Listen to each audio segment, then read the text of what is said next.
갈라디아서 머릿말. 종교인들이 곧잘 취하는 태도 가운데 하나는 종교를 다른 사람들을 통제하는 수단으로 변질시켜 그들을 옴짝달싹하지 못하게 하는 것이다. 그러한 종교적 조작과 통제의 역사는 지루할 정도로 오래되었다. 종교를 그런 식으로만 이해하던 사람들이 종교로부터 벗어나는 것을 자유로 여기는 것은 당연한 노릇이다. 그러나 문제는 그 자유의 수명이 짧다는 것이다. 다소이 바울은 예수를 만난 뒤 근본적으로 전혀 다른 존재, 곧 하나님 안에서 자유의 삶을 사는 존재로 변화되어 저 따분한 역사에 전혀 다른 장을 더하려고 최선을 다하고 있었다. 예수를 만난 바울은 하나님이 사람들을 특정한 방식으로 행동하게 하는 비인격적인 힘이 아니라 우리를 해방시켜 자유로운 삶을 살게 하는 인격적인 구원자라는 것을 알게 되었다. 하나님은 밖에서 우리를 억누르는 분이 아니라 안에서 우리를 해방하는 분이셨다. 그것은 영광스러운 경험이었다. 바울은 자기가 만나는 사람들 누구에게나 이 자유로운 삶을 소개하고 그 삶으로 사람들을 초대하기 시작했다. 초기에 바울은 로마 제국의 갈라디아 지역을 몇 차례 여행하면서 여러 교회를 세웠다. 그리고 몇 년 후에 바울은 예전에 자신이 속해 있던 종파의 종교 지도자들이 그 교회들을 찾아다니면서 바울의 견해와 권위에 이의를 제기하고 옛 방식을 다시 소개하고 자유를 사랑하는 그리스도인들을 종교 규칙과 규정이라는 울타리에 가두고 있다는 소식을 들었다. 바울이 노발대발한 것은 당연한 일이었다. 그는 옛날 방식의 옹호자들이 강압적인 종교 수단을 소개하고 그리스도인들을 위협하여 예수 안에 있는 자유로운 삶을 포기하게 한 것에 분노했다. 또한 그는 그러한 위협에 넘어간 그리스도인들에게도 분노했다. 그는 자신이 생각을 말하는 것에 조금의 거리낌도 없었다. 여러분은 어리석은 짓을 계속하렵니까? 정신 나간 사람만이 하나님께서 시작하신 일을 자신의 힘으로 성취할 수 있다고 생각합니다. 여러분은 그 일을 시작할 만큼 슬기롭거나 강하지도 못하면서 어찌 그 일을 성취할 수 있다고 생각합니까? 여러분이 그토록 고통스러운 학습 과정을 거친 것이 다 허사였다는 말입니까? 아직 완전히 허사가 되어버린 것은 아닙니다만 계속 이런 식이라면 분명 허사가 되고 말 것입니다. 바울은 갈라디아에 있는 여러 교회에 편지를 보내어 그 교회들이 그리고 우리가 처음 가졌던 자유를 회복하도록 돕는다. 자유롭게 살 때 하나님이 영이 이끌고 북돋아 주시는 대로 사십시오. 그러면 여러분은 이기심이라는 욕망에 휘둘리지 않게 될 것입니다. 성령이 이끄시는 삶을 선택하여 율법이 지배하는 변덕스러운 욕망의 삶에서 빠져나오십시오. 또한 그의 편지는 하나님께서 선물로 주시는 자유의 본질이 무엇인지 우리에게 가르친다. 그것은 정말로 필요한 지침이라고 하지 않을 수 없다. 자유는 미묘하고 민감한 선물이라서 자칫 오해되거나 악용될 수 있기 때문이다. 갈라디아서 1장. 나 바울과 이곳에 있는 믿음의 동료들은 갈라디아에 있는 여러 교회에 문안합니다. 내가 이렇게 편지를 보낼 수 있는 권한은 사람들이 합의나 윗사람들이 임명해서 온 것이 아닙니다. 그것은 메시아 예수와 그분을 죽은 자들 가운데서 살리신 아버지 하나님께 직접 받은 것입니다. 나는 하나님께로부터 임명받은 사람입니다. 그러므로 나는 다음과 같은 말로 여러분에게 문안합니다. 은혜와 평화가 여러분에게 있기를 바랍니다. 우리는 이 말이 무엇을 의미하는지 잘 압니다. 예수 그리스도께서 우리 죄를 대속하기 위해 자기 몸을 제물로 바치시고 우리가 사는 이 악한 세상에서 우리를 건져주셨기 때문입니다. 우리 모두가 이 구원을 경험하는 것, 그것이 바로 하나님의 계획입니다. 하나님께 영광이 영원 무궁토록 있기를 바랍니다. 참으로 그렇게 되기를. 나는 여러분의 변덕이 믿기지 않습니다.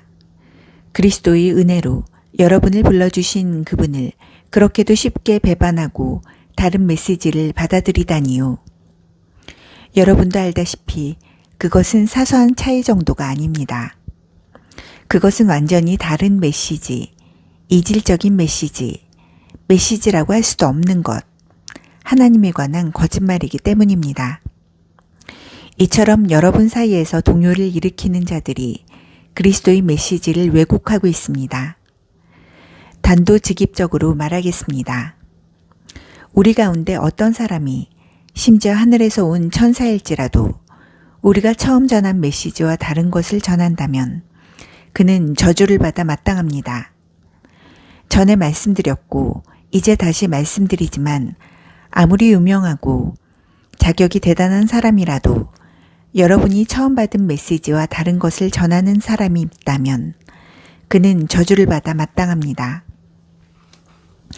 내가 이처럼 강경하게 말하는 것이 사람들을 조종하려는 것이겠습니까? 혹은 하나님이 환심을 사려는 것이겠습니까? 아니면 대중의 박수를 얻으려는 것이겠습니까? 대중의 인기를 얻는 것이 나의 목표라면 나는 그리스도의 종이 되려고 애쓰지 않을 것입니다. 이것을 알아야 합니다. 친구 여러분, 아주 단호하게 말씀드립니다. 내가 여러분에게 전한 이 위대한 메시지는 그저 인간의 낙관론이 아닙니다. 그것은 내가 전통으로 물려받은 것도 아니고 어떤 학파로부터 배운 것도 아닙니다. 나는 그것을 하나님께로부터 직접 받았습니다. 나는 그 메시지를 예수 그리스도께로부터 직접 받았습니다. 여러분은 내가 전에 유대인이 방식대로 살 때 어떻게 행동했었는지 이야기를 들었을 것입니다. 그 당시 나는 하나님의 교회를 박해하는 일에 전력을 다했습니다. 나는 하나님의 교회를 철저히 파괴하려고 했습니다. 내 조상이 전통을 지키는 일에 어찌나 열성을 다했던지 그 면에서 나는 내 동료들보다 훨씬 앞서 있었습니다. 그러나 그때에도 하나님은 나를 향한 계획을 가지고 계셨습니다.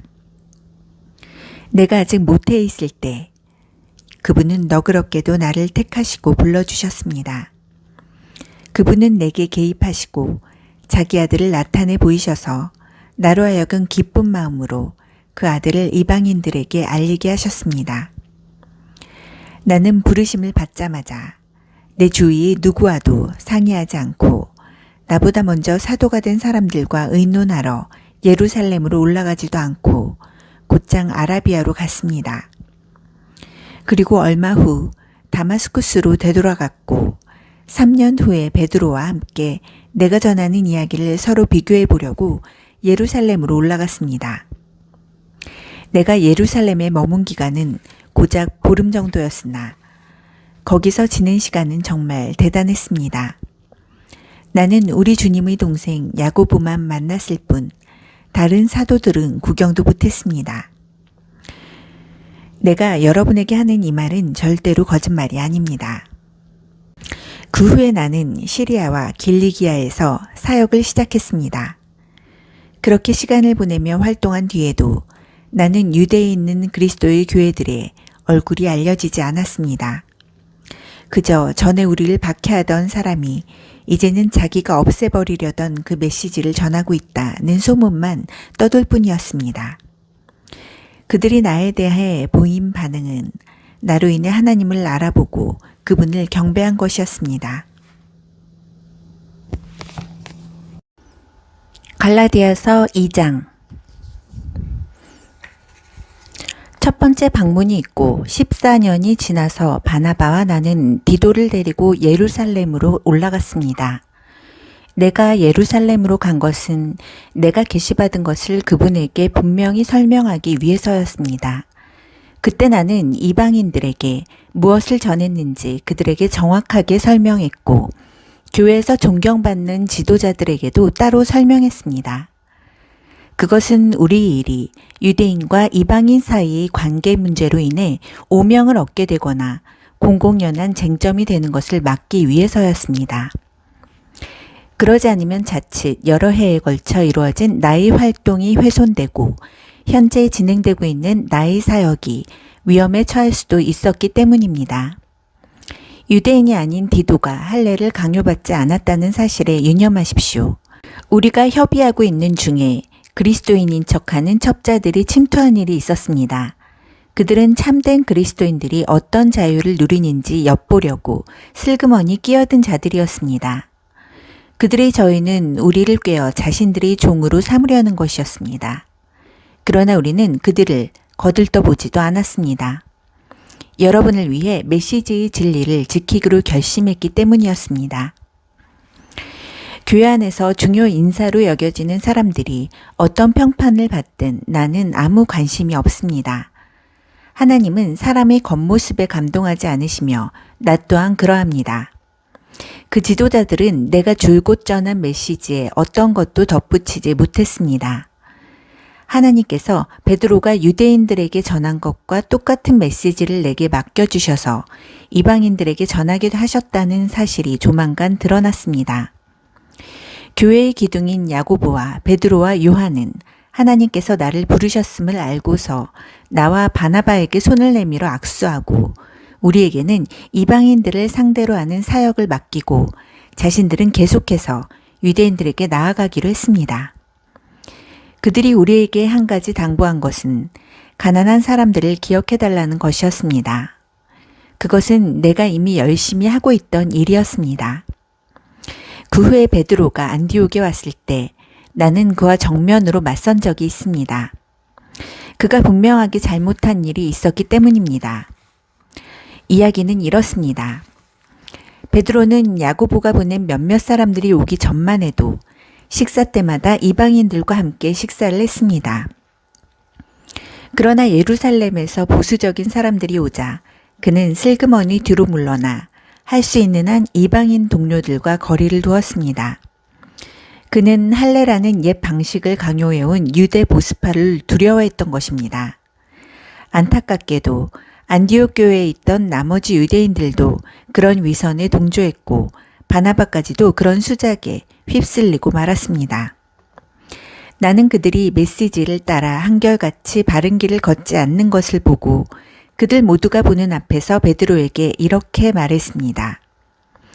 당신은 예루살렘에서 파견된 감시인들이 보지 않을 때는 유대인이면서도 이방인처럼 살더니 이제는 예루살렘에서 온 당신의 옛 동료들에게 좋은 인상을 주려고 이방인에게 유대인의 관습을 강요하는군요. 도대체 무슨 권한으로 그렇게 하는 것입니까? 우리가 유대인이기는 하지만 죄인인 이방인보다 태생적으로 우월한 것은 아니라는 것을 우리는 압니다. 우리는 율법을 지킴으로써 하나님과 올바른 관계가 되는 것이 아니라 오직 예수 그리스도를 직접 믿음으로써 하나님과 올바른 관계가 되는 것임을 잘 알고 있습니다. 어떻게 합니까? 우리가 그것을 시험해 보았기 때문입니다. 우리는 이 세상에서 가장 훌륭한 율법 체계를 가지고 있습니다. 그러나 우리는 누구도 자기 개선을 통해서는 하나님을 기쁘시게 해드릴 수 없음을 깨닫고 예수를 메시아로 믿었습니다. 자기 힘으로 선한 사람이 되려고 애쓰기보다는 메시아를 믿음으로 하나님과 올바른 관계에 들어가게 되었습니다. 혹시 우리가 아직 완전한 사람이 아니라는 것을 눈치챘습니까? 그리 놀랄 일도 아닙니다. 나처럼 그리스도를 통해 하나님과 바른 관계를 맺으려는 사람들이 덕을 완전히 갖추지 못했다는 이유로 그리스도는 죄의 방조자임에 틀림없다고 비난하시렵니까? 그런 비난은 섣부른 것입니다. 내가 자기 힘으로 선한 사람이 되려고 한다면 그것은 전에 헐어버린 낡은 헛간을 다시 세우는 셈이 되고 사기꾼처럼 행동하는 꼴이 되고 말 것입니다. 실제로 일어난 일을 말하자면 이렇습니다. 나는 율법을 지키려고 애쓰고 하나님을 기쁘시게 해드리려고 고심했지만 뜻대로 되지 않았습니다. 그래서 나는 율법의 사람이 되기를 포기했습니다. 그것은 하나님이 사람이 되기 위해서였습니다. 그리스도의 삶이 내게 방법을 일러주었고 그렇게 살도록 해주었습니다. 나는 그리스도와 나를 완전히 동일시했습니다. 정말로 나는 그리스도와 함께 십자가에 못 박혔습니다. 이제 내 자아는 더 이상 내 중심이 아닙니다. 나는 더 이상 여러분에게 의롭게 보이거나 여러분에게서 좋은 평판을 얻고 싶은 마음이 없습니다. 나는 더 이상 하나님께 좋은 평가를 얻어야 한다는 강박관념이 없습니다. 그리스도께서 내 안에서 살고 계십니다. 여러분이 보는 내 삶은 나의 것이 아니라 나를 사랑하시고 나를 위해 자기 목숨을 내어주신 하나님의 아들을 믿는 믿음으로 살아가는 삶입니다. 나는 이 삶을 저버리지 않을 것입니다. 내가 율법을 준수하거나 사람을 기쁘게 하는 종교로 되돌아간다면 그것은 하나님과의 관계에서 인격적으로 누리는 자유를 송두리째 포기하는 일이 되지 않겠습니까? 나는 그렇게 하지 않을 것입니다. 나는 하나님의 은혜를 거부하지 않을 것입니다. 하나님과의 생생한 관계가 율법을 지킴으로 이루어지는 것이라면 그리스도는 헛되이 죽으신 것이 됩니다.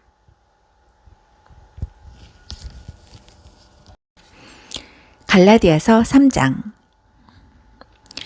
정신 나간 갈라디아 사람들이여, 누가 여러분을 홀렸습니까?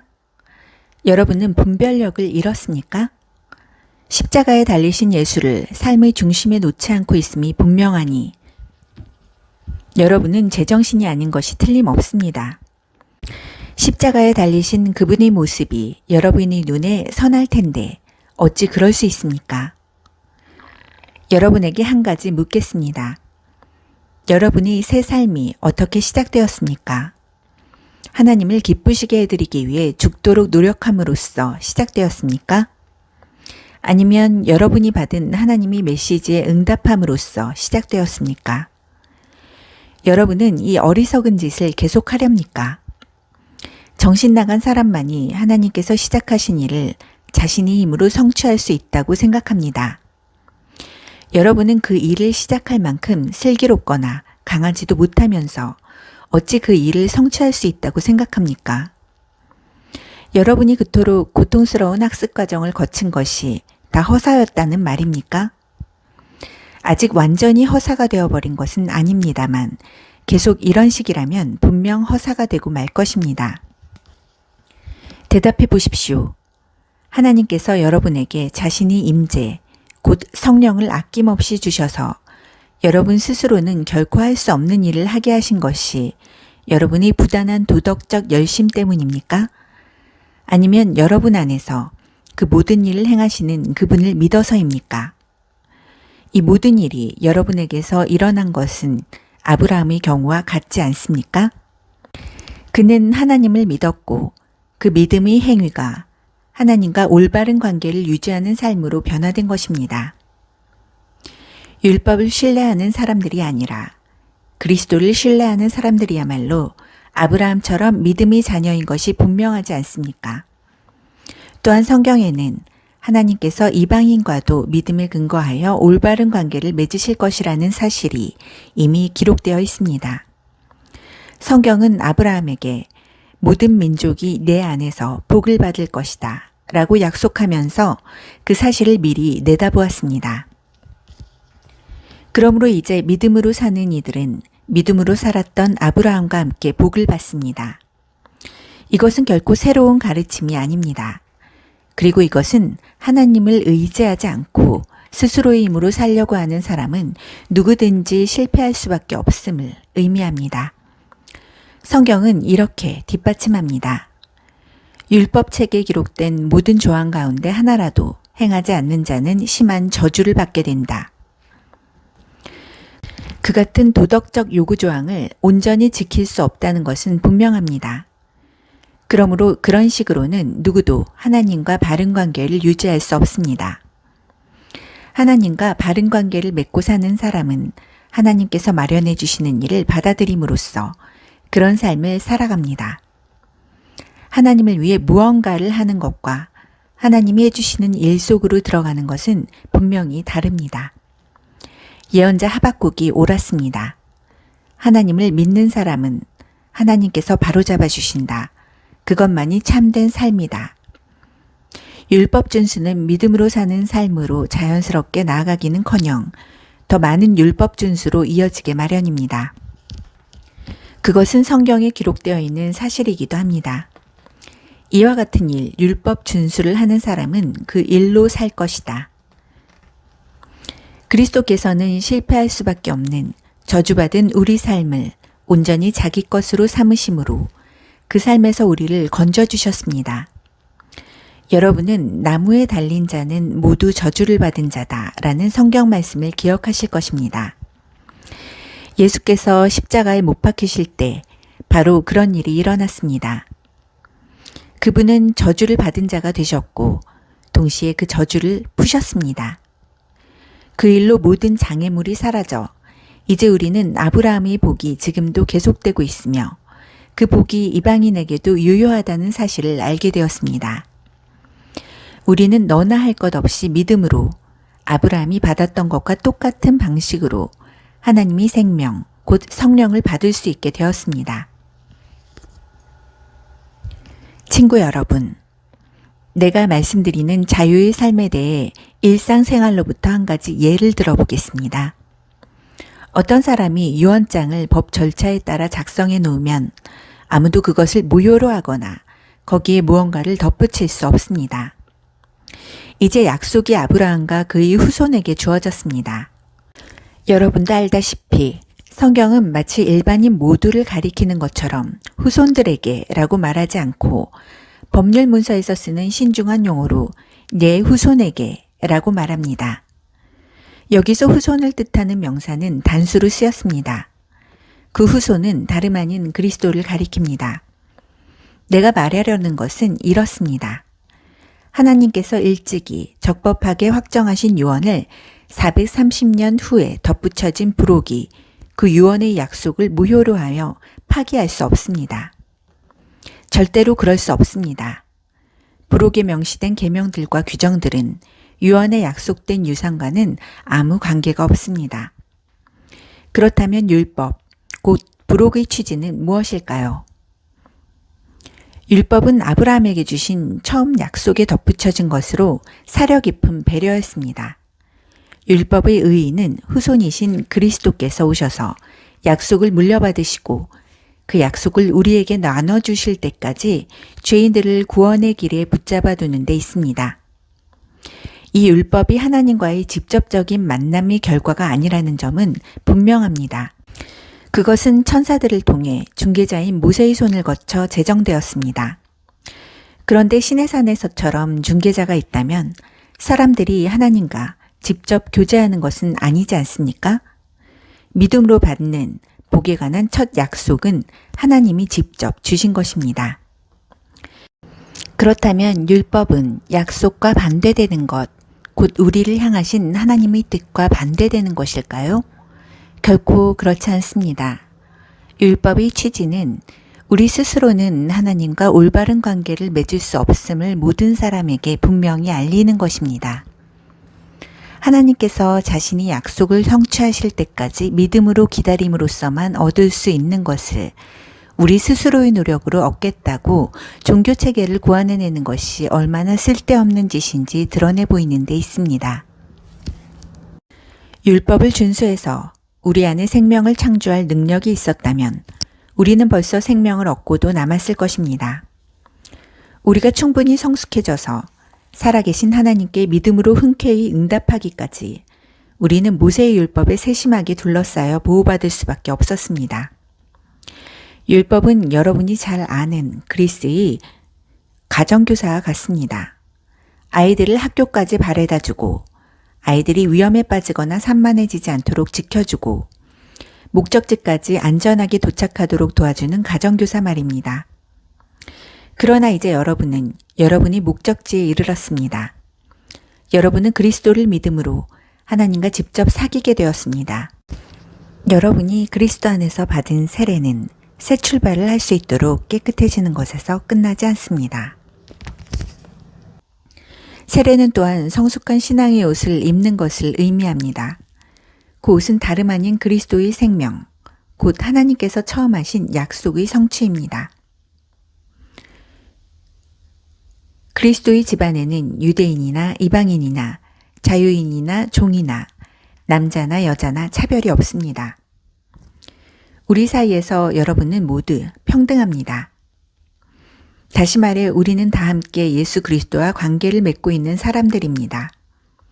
또한 여러분은 그리스도와 한 가족이니 바로 여러분이 아브라함의 후손이며 언약의 약속에 따른 상속자입니다. 갈라디아서 4장. 이 말이 무슨 뜻인지 말씀드리겠습니다. 상속자가 미성년일 때는 종보다 나을 것이 없습니다. 그는 법적으로는 모든 유산의 주인이지만 아버지가 정해놓은 자유의 때까지는 가정교사나 유산관리인의 지배를 받아야 합니다. 우리도 마찬가지입니다. 우리도 어릴 때에는 유치한 교훈, 이 세상의 가정교사와 유산관리인에 둘러싸여 종처럼 명령을 받았습니다.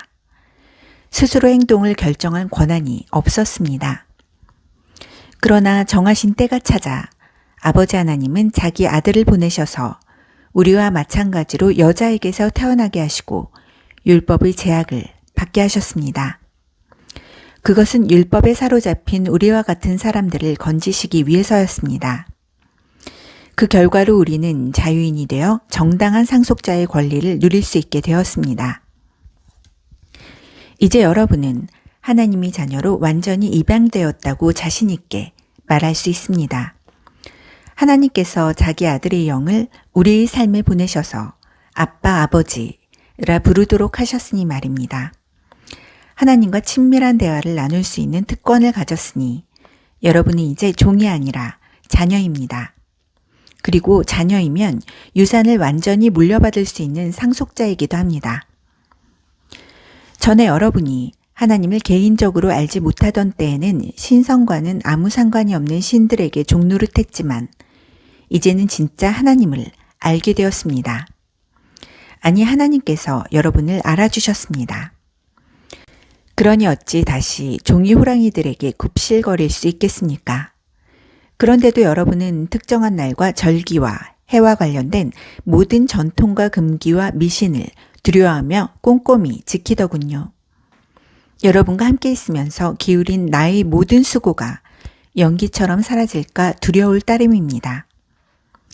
사랑하는 친구 여러분, 내가 여러분과 함께 있을 때 여러분이 입장에 서려고 노력했던 것처럼 여러분도 나의 입장에 서려고 노력해 주십시오. 그때 여러분은 참으로 다감하고 친절했습니다. 여러분은 개인적으로 나에게 함부로 하지 않았습니다. 여러분도 잘 알다시피 내가 여러분에게 메시지를 전하게 된 것은 내 육체가 병들었기 때문이었습니다. 육체가 병들어 여행을 계속할 수 없게 되었고 나는 여행을 멈추고 여러분과 함께 있지 않으면 안 되었습니다. 내가 여러분에게 메시지를 전하게 된 것은 바로 그 때문입니다. 아픈 손님을 맞이하는 것만큼 골치 아픈 일도 없을 것입니다. 그런데도 여러분은 하나님이 천사를 대하듯 나를 대했습니다. 여러분은 마치 예수께서 친히 여러분을 방문하시기라도 한 것처럼 나를 대하면서 예수를 대하듯 했습니다. 그런데 여러분은 그런 사실을 까마득히 잊었습니까? 그 당시 여러분이 느꼈던 그 만족은 다 어떻게 된 것입니까? 그때 여러분 가운데는 할 수만 있다면 내게 자기 눈을 빼주려고 한 이들도 있었습니다. 그 정도로 나를 생각한 여러분이었습니다. 그런데 이제는 내가 여러분에게 진리를 말했다고 해서 갑자기 여러분이 원수가 되었다는 말입니까? 도무지 믿기지 않습니다. 저 이단 교사들이 여러분에게 장광설을 늘어놓으면서 아첨을 떨고 있지만 그들은 더러운 동기에서 그렇게 하는 것입니다. 그들은 하나님께서 은혜로이 열어놓으신 자유의 세계를 보지 못하도록 여러분이 눈을 가려서 자신들을 중요인물로 돋보이게 하고 여러분으로 하여금 자신들에게서 승인과 지도를 구하게 하려는 것입니다. 선을 열심히 행하는 것은 내가 여러분과 함께 있을 때뿐만 아니라 언제든지 좋은 일입니다. 내가 여러분과 함께 있을 때에는 나라는 사람과 내가 전한 메시지에 관심을 기울이더니 이제는 내가 여러분을 떠났다고 관심을 기울이지 않는 것인가요? 여러분은 내가 얼마나 절절한 심정인지 아십니까? 이 심정은 그리스도의 생명이 여러분이 삶 속에서 드러날 때까지 계속 이어질 것입니다. 나는 지금 상고를 겪는 어머니와 같은 심정입니다. 오, 여러분과 함께 있다면 좋겠습니다. 그렇다면 이렇게 좌절감에서 터져나온 냉담한 편지 형식의 글을 보내지 않아도 되었을 테니까요. 율법에 흠뻑 빠진 여러분, 내게 말해보십시오. 여러분은 율법을 자세히 살펴보았습니까? 기억하겠지만 아브라함에게는 두 아들이 있었습니다. 하나는 여종의 아들이고 다른 하나는 자유인 여인의 아들입니다. 여종의 아들은 인간적인 묵인 아래 태어났고 자유인 여인의 아들은 하나님의 약속으로 태어났습니다. 이것은 지금 우리가 다루고 있는 주제를 잘 설명해 줍니다. 그 두 출생 방식은 하나님과 관계를 맺는 두 가지 방식을 가리킵니다. 그중 하나는 아라비아의 시내산에서 생겨난 방식입니다. 그것은 지금도 예루살렘에서 계속되고 있는 것과 일치하는 삶, 곧 끊임없이 종을 만들어내는 종의 삶입니다. 바로 하갈의 방식입니다. 반면에 우리 눈에 보이지 않는 예루살렘, 곧 자유로운 예루살렘이 있는데 그 예루살렘이 바로 우리의 어머니입니다. 이는 다름 아닌 사라의 방식입니다. 이사야가 기록한 것을 기억해 보십시오. 즐거워하여라, 아이를 낳지 못하는 여인아. 환성을 올려라, 상고를 겪어보지 못한 여인아. 아이를 낳지 못하던 여인의 자녀가 선택받은 여인의 자녀보다 훨씬 많기 때문이다. 친구 여러분, 여러분은 이삭과 같은 약속의 자녀라는 것이 분명하지 않습니까? 하갈과 사라의 시대에는 부정한 묵인 아래 태어난 아이 이스마엘이 신실한 약속으로 성령의 능력으로 태어난 아이 이삭을 괴롭혔습니다. 여러분이 지금 예루살렘 출신의 이단자들에게 괴롭힘을 받는 것은 바로 그런 일의 되풀이라는 점이 분명하지 않습니까? 우리가 어찌해야 하는지 성경은 이렇게 말하고 있습니다. 여종과 그 아들을 내쫓아라. 종의 아들은 자유인 아들과 함께 상속을 받을 수 없기 때문이다. 그렇다면 분명하지 않습니까? 우리는 여종의 자녀가 아니라 자유인 여인의 자녀입니다. 갈라디아서 5장. 그리스도께서 우리를 해방시켜 자유로운 삶을 살게 해주셨습니다. 그러니 굳게 서십시오. 그 누구도 다시 여러분에게 종의 멍에를 씌우지 못하게 하십시오. 나는 단호하게 말씀드립니다. 여러분 가운데 누군가가 할례를 받고 여타의 율법 체계에 굴복하는 순간 그리스도께서 애써 쟁취하신 자유라는 선물은 사라지고 맙니다. 거듭해서 경고합니다. 할례의 방식을 받아들이는 사람은 그리스도 안에서 이루어지는 자유로운 삶의 유익을 율법이라는 종의 삶의 의무로 바꾸는 자입니다. 나는 여러분이 의도한 것이라고는 생각하지 않지만 그런 일이 실제로 일어나고 있습니다. 여러분이 종교활동에 기대어 살려고 하는 순간 여러분은 그리스도에게서 떨어져 나간 것이며 은혜에서 떨어져 나간 것입니다. 그러나 우리는 성령과의 만족스러운 사귐을 애타게 기다리고 있습니다. 그리스도 안에서는 종교적 의무를 성실히 준수하거나 무시하거나 아무 차이가 없기 때문입니다.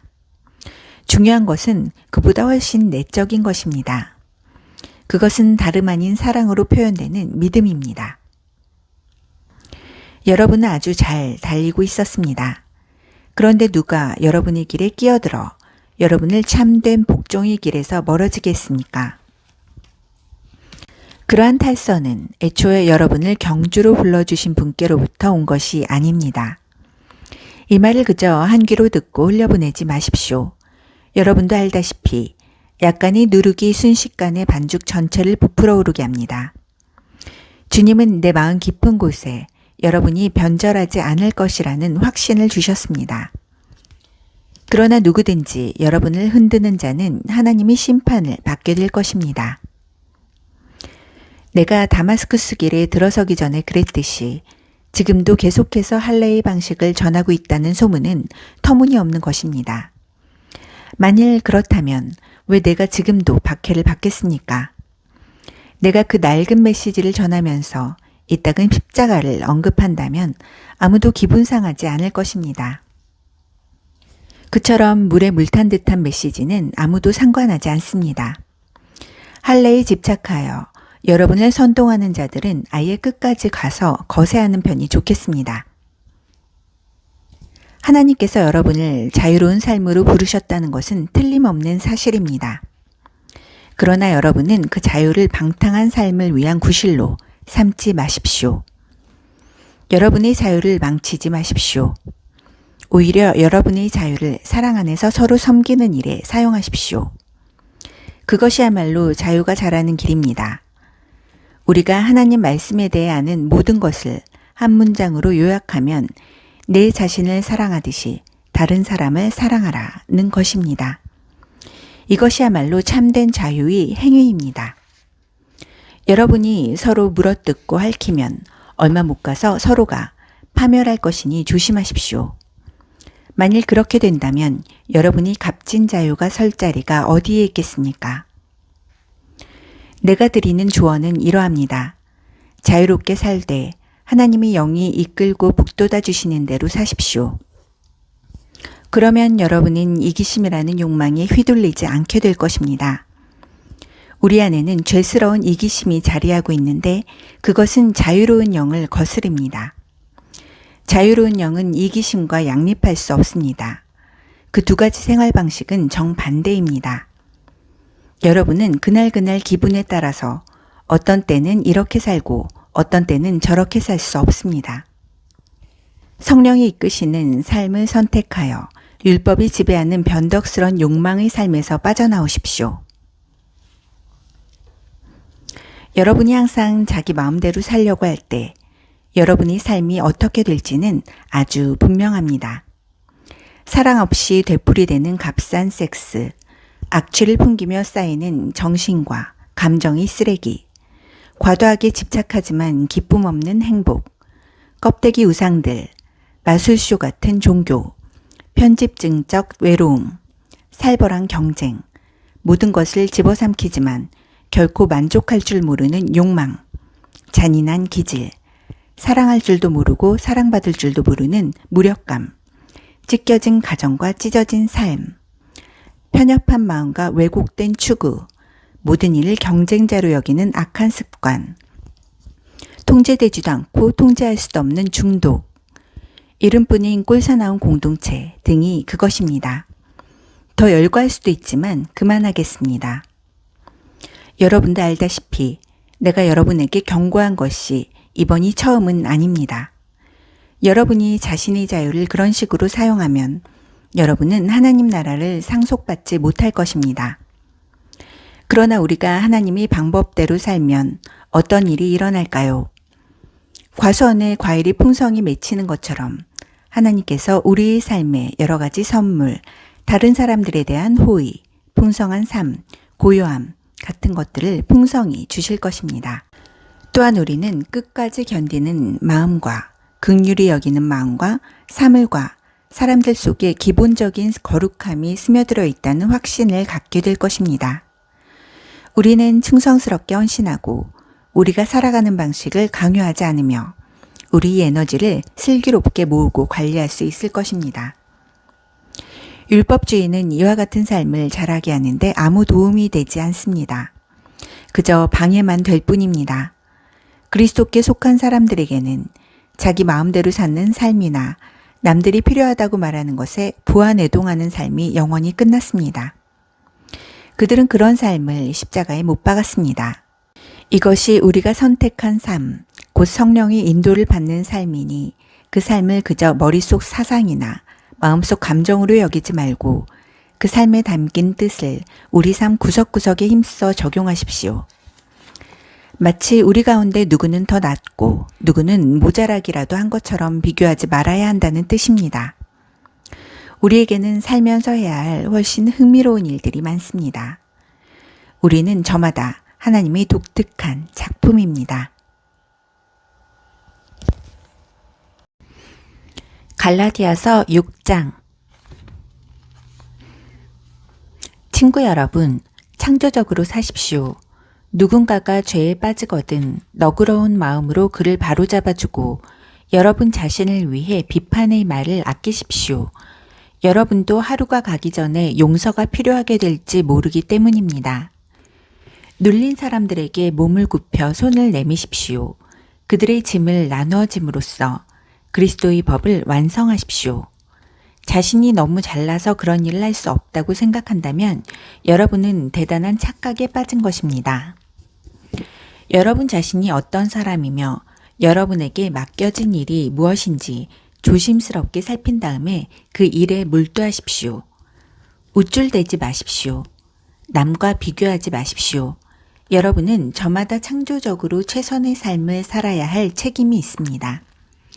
여러분이 스스로 설 수 있을 만큼 성숙해진 것은 훈련을 받았기 때문인데 여러분은 여러분을 훈련시킨 사람들과 넉넉한 마음으로 삶을 공유해야 합니다. 여러분이 소유한 것이든 경험한 것이든 온갖 좋은 것을 함께 나누어야 합니다. 착각하지 마십시오. 어느 누구도 하나님을 속일 수 없습니다. 사람은 심은 대로 거두게 마련입니다. 다른 사람의 사정은 아랑곳하지 않고 하나님을 무시하고 이기심을 심는 사람은 잡초를 거둘 것입니다. 그런 사람은 자기만을 위해 살면서 온통 잡초만 키워낼 것입니다. 그러나 하나님께 대한 응답으로 심고 그것을 키우는 일을 하나님의 영에게 맡기는 사람은 참된 삶, 곧 영생이라는 알곡을 거둘 것입니다. 그러니 선을 행하되 지치지 마십시오. 포기하거나 중단하지 않으면 때가 되어 좋은 알곡을 거둘 것입니다. 그러므로 이제 기회 있을 때마다 모든 사람이 유익을 위해 힘쓰십시오. 믿음의 공동체 안에 있는 가까운 사람들에게부터 그 일을 시작하십시오. 마지막으로 나는 내가 여러분에게 말씀드린 것이 얼마나 중요한지 강조하기 위해 이렇게 굵은 글씨로 손수 씁니다. 할례의 방식을 여러분에게 강요하려는 자들에게는 오직 한 가지 동기밖에 없습니다.